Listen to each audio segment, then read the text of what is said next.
फिर हर खबर के लिए YouTube बिहार में काल न्यूज सर्च करें, सब्सक्राइब करें और फेसबुक पेज को लाइक करें।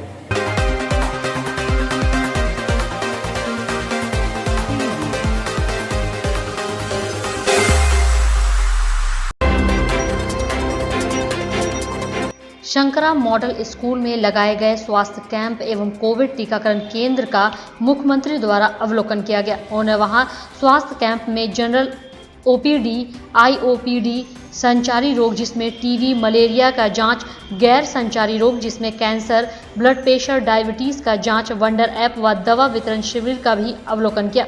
साथ ही उन्होंने कोविड टीकाकरण केंद्र में टीका लेते हुए लोगों का भी अवलोकन किया। वे इस व्यवस्था को देखकर काफी प्रसन्न दिखे। इस अवसर पर सभी आलाधिकारी भी उपस्थित थे। वहीं इस अवसर पर उन्हें आम का पौधा भी लगाया। बाढ़ प्रभावित परिवारों के लिए कुशेश्वर स्थान के बाढ़ राहत शिविर सह सामुदायिक किचन मध्य विद्यालय मसान कोण का मुख्यमंत्री ने अवलोकन किया। वहां पर रह रहे बाढ़ पीड़ितों के लिए की गई व्यवस्था एवं कराए जा रहे भोजन का भी अवलोकन किया गया। इस अवसर पर मुख्यमंत्री द्वारा नजमा आफरीन को मुस्लिम तलाकशुदा परित्यागता महिला सहायता योजना के तहत 25,000 रुपए का चेक तथा कुशेश्वर स्थान के मोहम्मद रब्बानी को स्वरोजगार के लिए मुख्यमंत्री अल्पसंख्यक रोजगार ऋण योजना के तहत 5% साधारण ब्याज पर 2 लाख रुपए का रोजगार ऋण का चेक प्रदान किया गया। वहीं आपको बता दें कि एक नई योजना प्रारंभ की गई है जिसके अंतर्गत बाढ़ राहत शिविर में कन्या के जन्म लेने पर 15,000 नवजात बच्ची के लालन पालन के लिए प्रदान किया जाता है। इसके अंतर्गत ममता देवी को 15,000 रुपए का चेक मुख्यमंत्री के द्वारा प्रदान किया गया। कोविड-19 से बचाव और सुरक्षा को लेकर कार्यक्रम स्थल पर निर्धारित संख्या में ही लोगों को रखा गया। स्थिति को ध्यान में रखते हुए सभी कार्यक्रमों का फोटो, विजुअल और प्रेस विज्ञप्ति जनसंपर्क विभाग द्वारा उपलब्ध कराया गया। मुख्यमंत्री नीतीश कुमार कुशेश्वर स्थान प्रखंड के पक्षी विहार अवस्थित हेलीपैड पर उतरे। वहां से मोटर बोट से मंत्री जल संसाधन संजय कुमार झा, मुख्यमंत्री के विशेष कार्य पदाधिकारी गोपाल सिंह, जल संसाधन विभाग के सचिव संजीव हंस, परिवहन विभाग के सचिव संजय अग्रवाल, आयुक्त दरभंगा प्रमंडल मनीष कुमार, पुलिस महानिरीक्षक मिथिला क्षेत्र अजिताभ कुमार, जिलाधिकारी डॉक्टर त्यागराजन SM, वरीय पुलिस अधीक्षक बाबू राम एवं अन्य पदाधिकारी के साथ मोटर बोट से बाढ़ प्रभावित परिवारों का हाल चाल जानने जल से घिरे अदलपुर एवं सहोरवा ग्राम पहुंचे। शक्ति उपकेंद्र अर्बन से निकलने वाली 11 kV गुलीवाड़ा एवं राम जानकी फीडर में नाका नंबर 5 स्थित 2 ट्रांसफार्मरों में अर्थिंग का काम किया गया।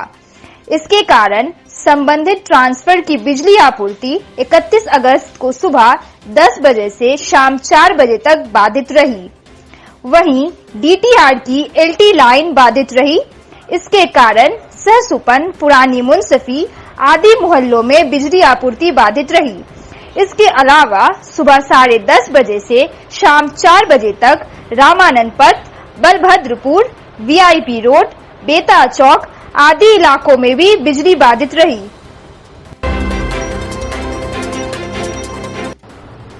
कोरोना वैक्सीन महाअभियान में जिले में कम से कम 1 लाख लोगों को टीका देने का लक्ष्य निर्धारित किया गया है।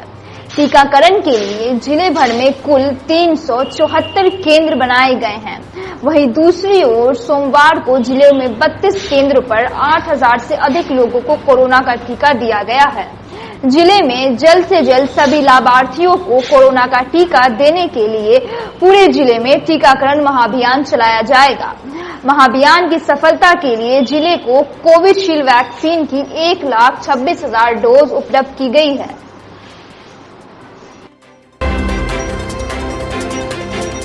DMCH के रीजनल ब्लड बैंक में 100 ml का बैग उपलब्ध नहीं रहने के कारण मजबूरन परिजनों को 350 ml होल ब्लड भरा बैग थमा दिया जाता है।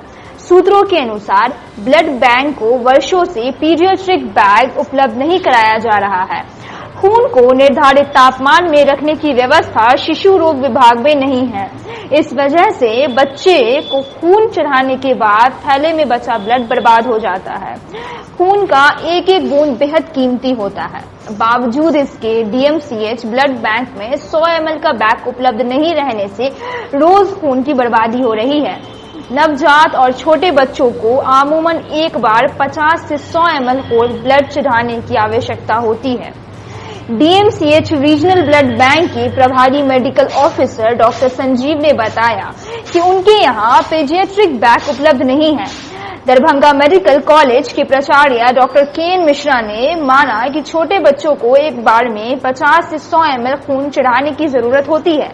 उन्होंने बताया कि ब्लड बैंक को पीडियाट्रिक बैग जल्द उपलब्ध कराने की दिशा में वे कार्रवाई करेंगे। मब्बी ओपी क्षेत्र के जमालचक के पास एक ट्रक से कालाबाजारी के लिए ले जाए जा रहे 165 क्विंटल सरकारी चावल को जब्त किया गया है। हरियाणा नंबर के ट्रक पर मौजूद 3 लोगों को भी मौके से गिरफ्तार कर लिया गया।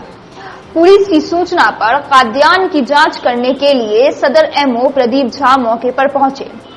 जब्त अनाज सरकारी पाया गया। बताया जाता है कि उक्त सरकारी चावल मधुबनी के खुटौना से ट्रक पर लादकर हरियाणा ले जाया जा रहा था। मामले में कई और कालाबाजारियों को चिन्हित कर प्राथमिकी दर्ज की जा रही है। नई शिक्षा नीति के तहत सीबीएसई स्कूलों में कक्षा 9वीं और 10वीं के छात्रों को फिर से कम्युनिकेटिव इंग्लिश और संस्कृत की पढ़ाई की जाएगी। बोर्ड ने इसका फैसला लिया है और यह सूचना देते हुए बताया है कि वर्ष 2022 से यह कोर्स फिर से शुरू हो जाएंगे। इस कोर्स को शुरू करने की जानकारी सीबीएसई ने सभी स्कूल के प्राचार्यों को दे दी है। वर्ष 2018 में सीबीएसई ने इन दोनों कोर्स को बंद कर दिया था, लेकिन इस कोर्स को फिर से शुरू किया जा रहा है।